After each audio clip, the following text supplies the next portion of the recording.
If I, Niccolò Machiavelli, were among you now, I would not weep for how leadership has changed. I would smile, for the game is still the same. Only the disguises are new.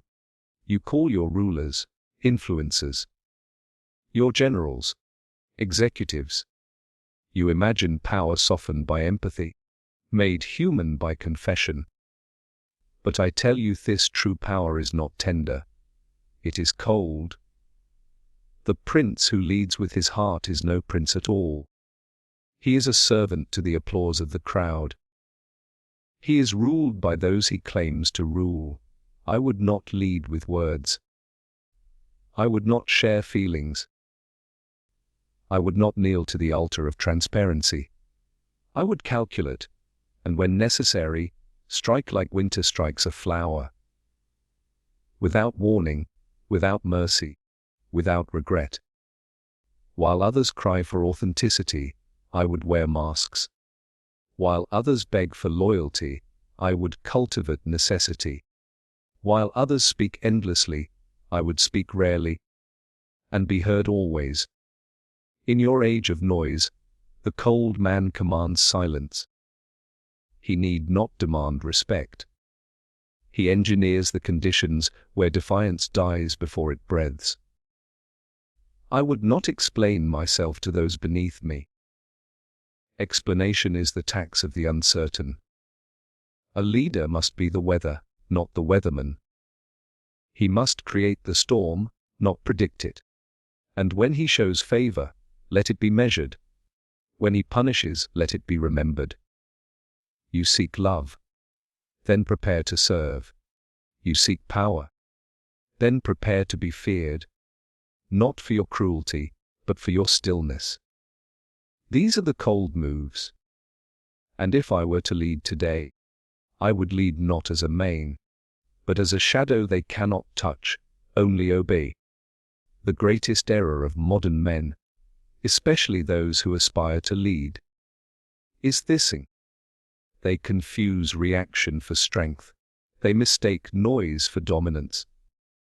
In their desperation to be seen, they become transparent, and in their transparency, they become predictable. I must teach you a law. The man who reacts is already under the control of the one who provoked him. When a prince allows himself to be governed by emotions, by impulse, or by the shifting winds of public opinion, he becomes no better than the mob he seeks to rule.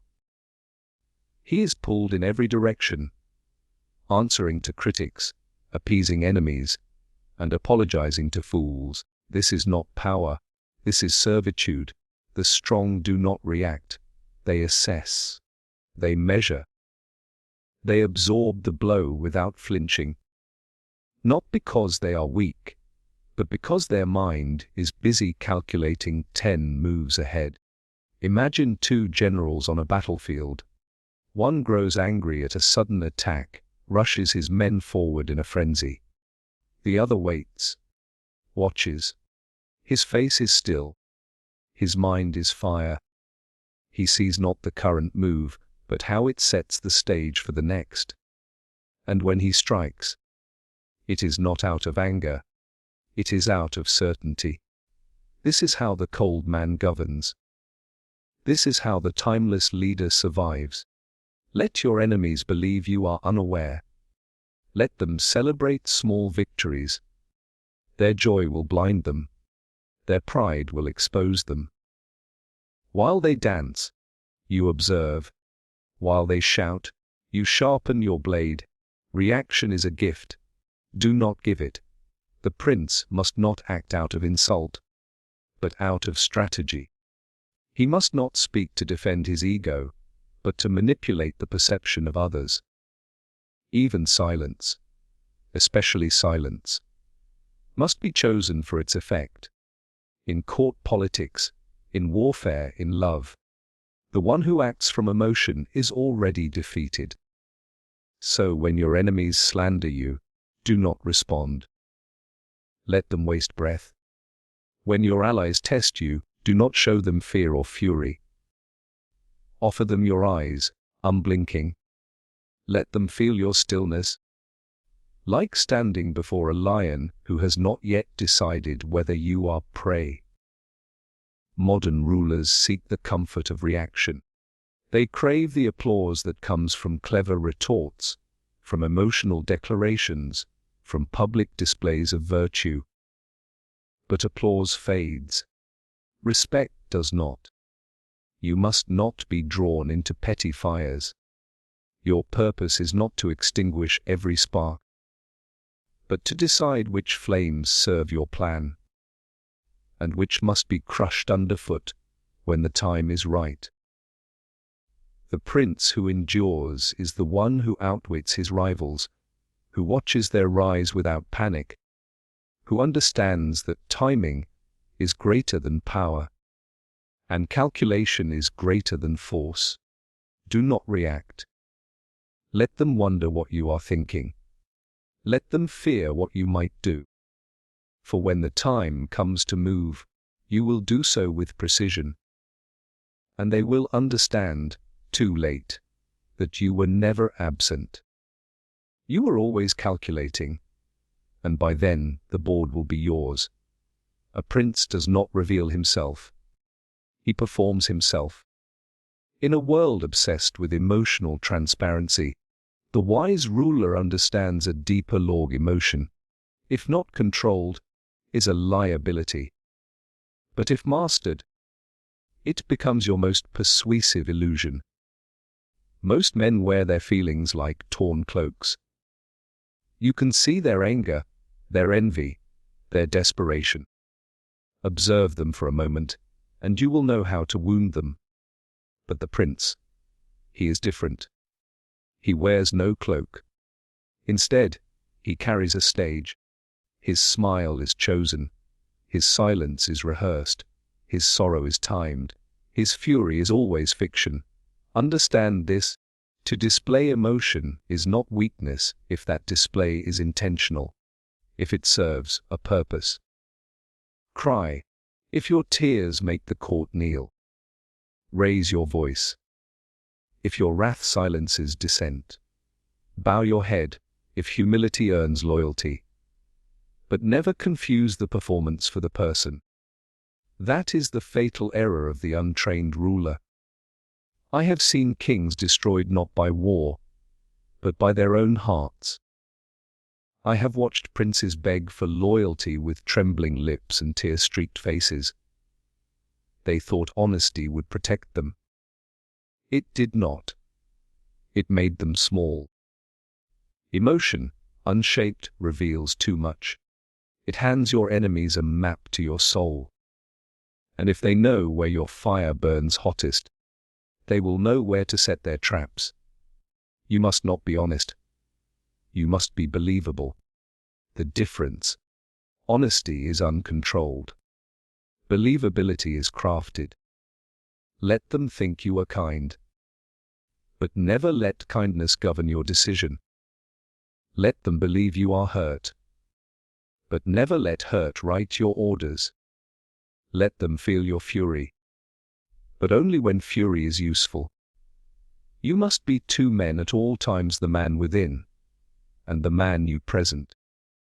The man within should be still, clear, calculating. The man you present must be whatever the moment demands. If your people crave a hero, wear the cape. If they seek a martyr, build the cross. If they want a god, descend in light. But you must remain untouched. To be powerful in the age of emotion is to become the master of spectacle. Let your enemies react sincerely. Let them bleed and scream and overreach. Then stand unmoved. Your coldness will feel divine. And when you choose to break that stillness, when you choose to feel, you will command attention, because they will know it is not natural. It is sacred. Even a glance, even a whisper, becomes thunder when it comes from one who rarely speaks from the heart. Remember, emotion is a resource, like coin or steel. Spend it too freely, and you have none when it matters most. Hoard it, and you become distant, unreachable, feared. Ideal. Those who rule by their hearts are slaves to their moods.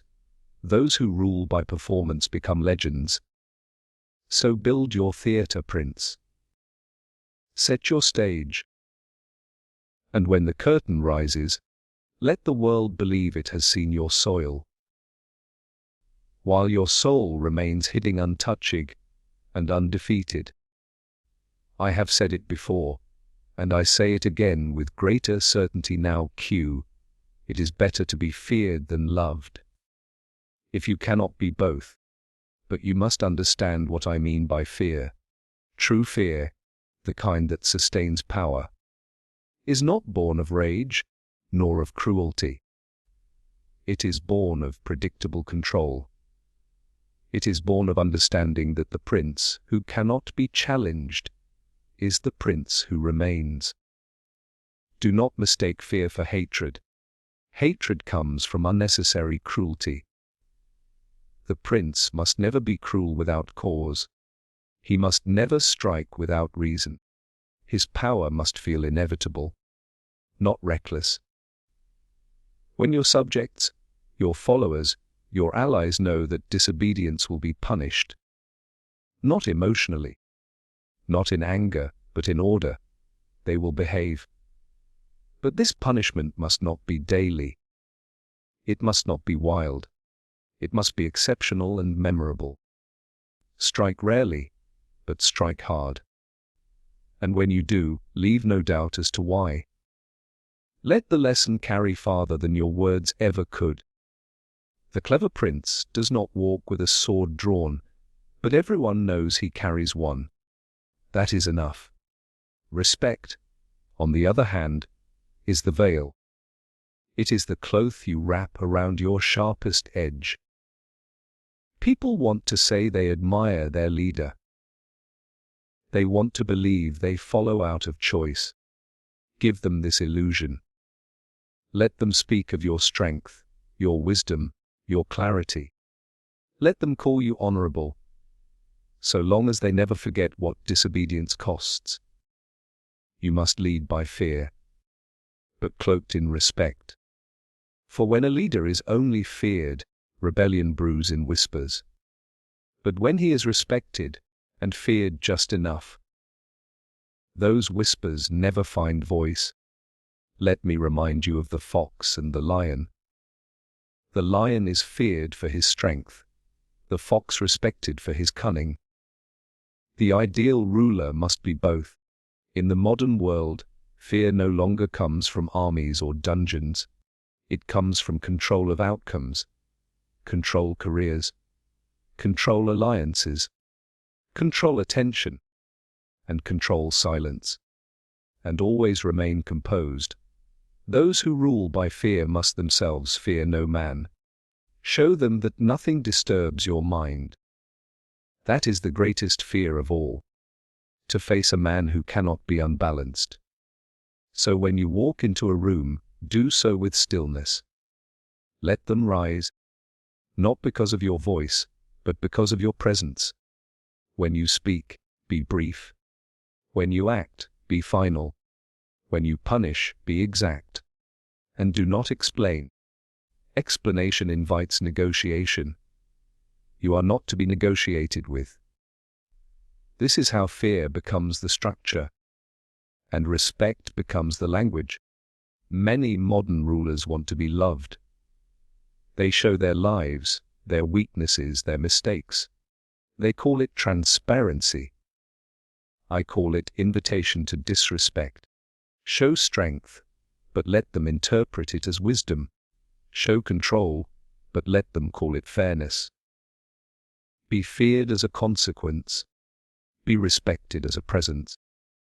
And let both serve a single aim, that your position never be questioned. Let others beg for affection. You, prince, must command behavior. The people do not need to love you. They only need to believe that without you, the world does not work. The modern mind chases loyalty as if it were gold. Leaders wish to inspire it. Followers claim to offer it.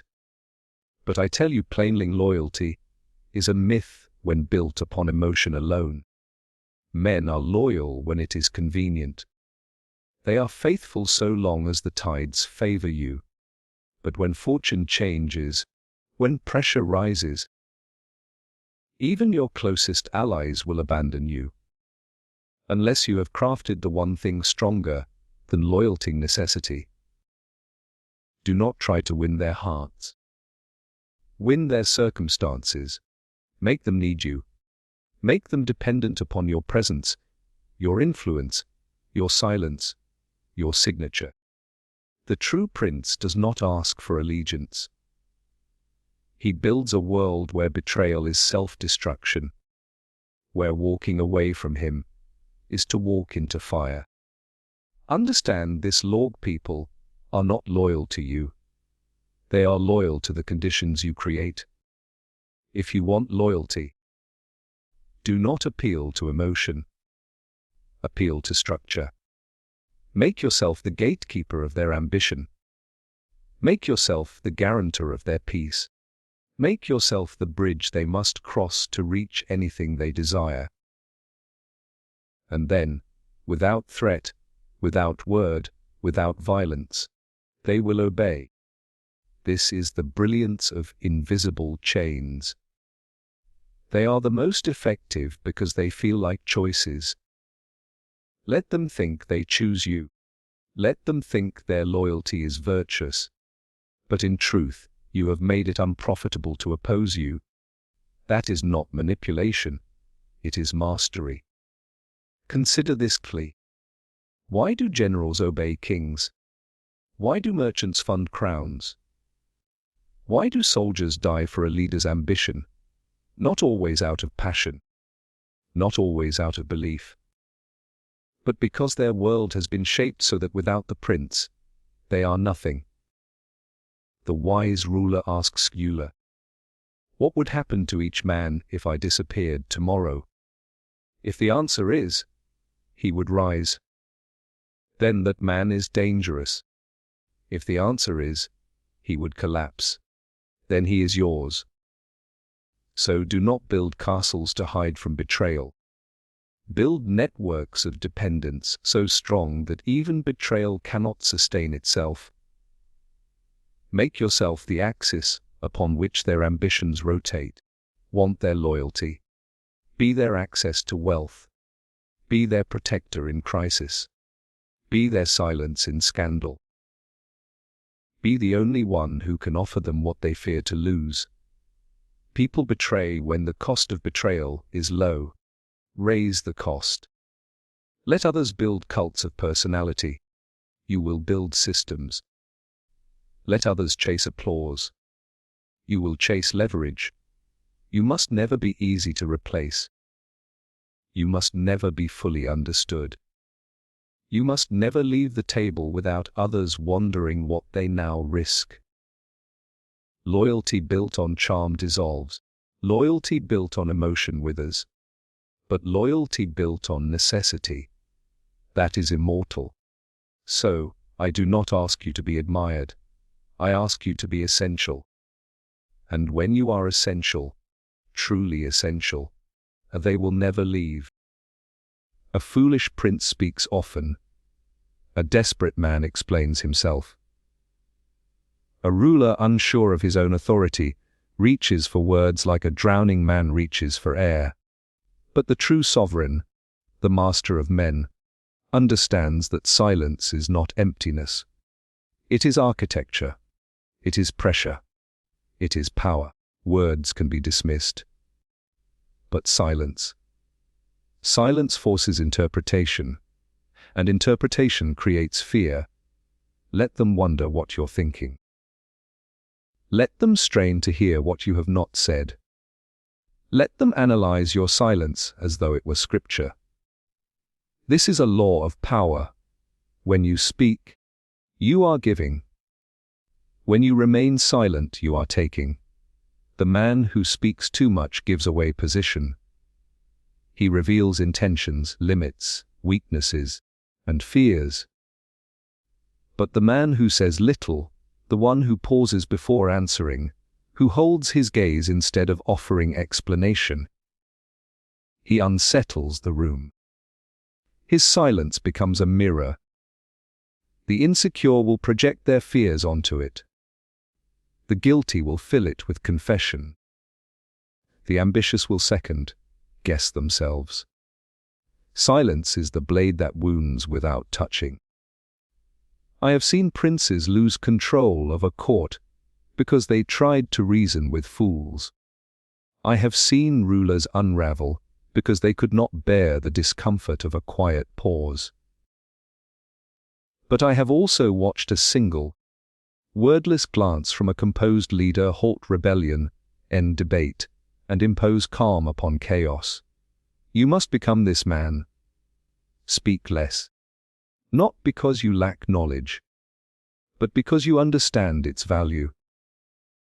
Let each word be chosen as if it were gold. Let your voice be a rare currency. And when you do speak, let it be sharp, brief, and irreversible. Speak not to explain, speak to conclude. Speak not to defend, speak to define. The ruler's voice is not for noise. It is for outcome. Learn the art of the pause.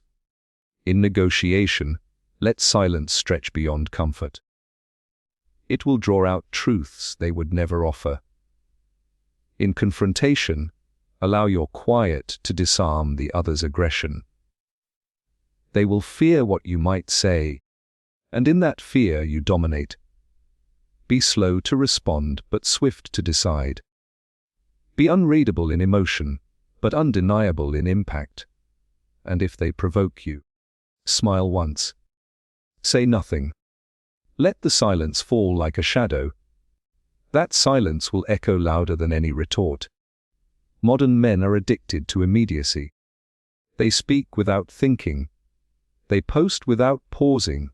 They chase visibility as if it were victory. But a prince, he does not chase attention. He commands it. With his stillness. When others flood the room with their noise, be the vacuum. Let your absence speak. Let your restraint feel deliberate, not distant. There is nothing more dangerous than a man who can sit in a room full of fire and not move. Remember this always. The world fears what it cannot read. The world respects what it cannot predict. The world obeys what it cannot interrupt. So do not shout. Do not explain. Do not perform. Simply be present. Be composed. Be silent.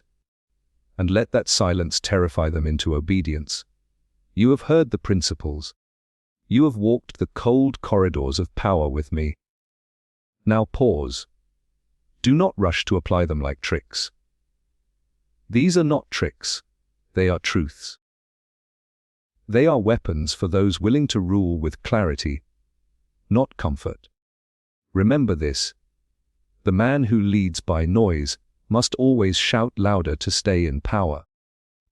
But the man who leads with presence only needs to enter the room. You do not need to be cruel to be feared. You do not need to be loud to be heard. You only need to master the one person the world is constantly trying to control: yourself. Let others chase admiration. You will become necessity. Let others beg for validation. You will move in silence and shift the ground beneath them. Let others expose their soul. You will become the mirror they cannot read. This is not about pretending. It is about perfecting the art of stillness, mystery, calculation. Because in the end, the true leader does not dominate through chaos. He becomes the order that others surrender to. So walk slower. Speak less, control more. And remember, cold moves make warm empires. Until next time, stay still, stay sharp, and stay in command. Farewell, Prince.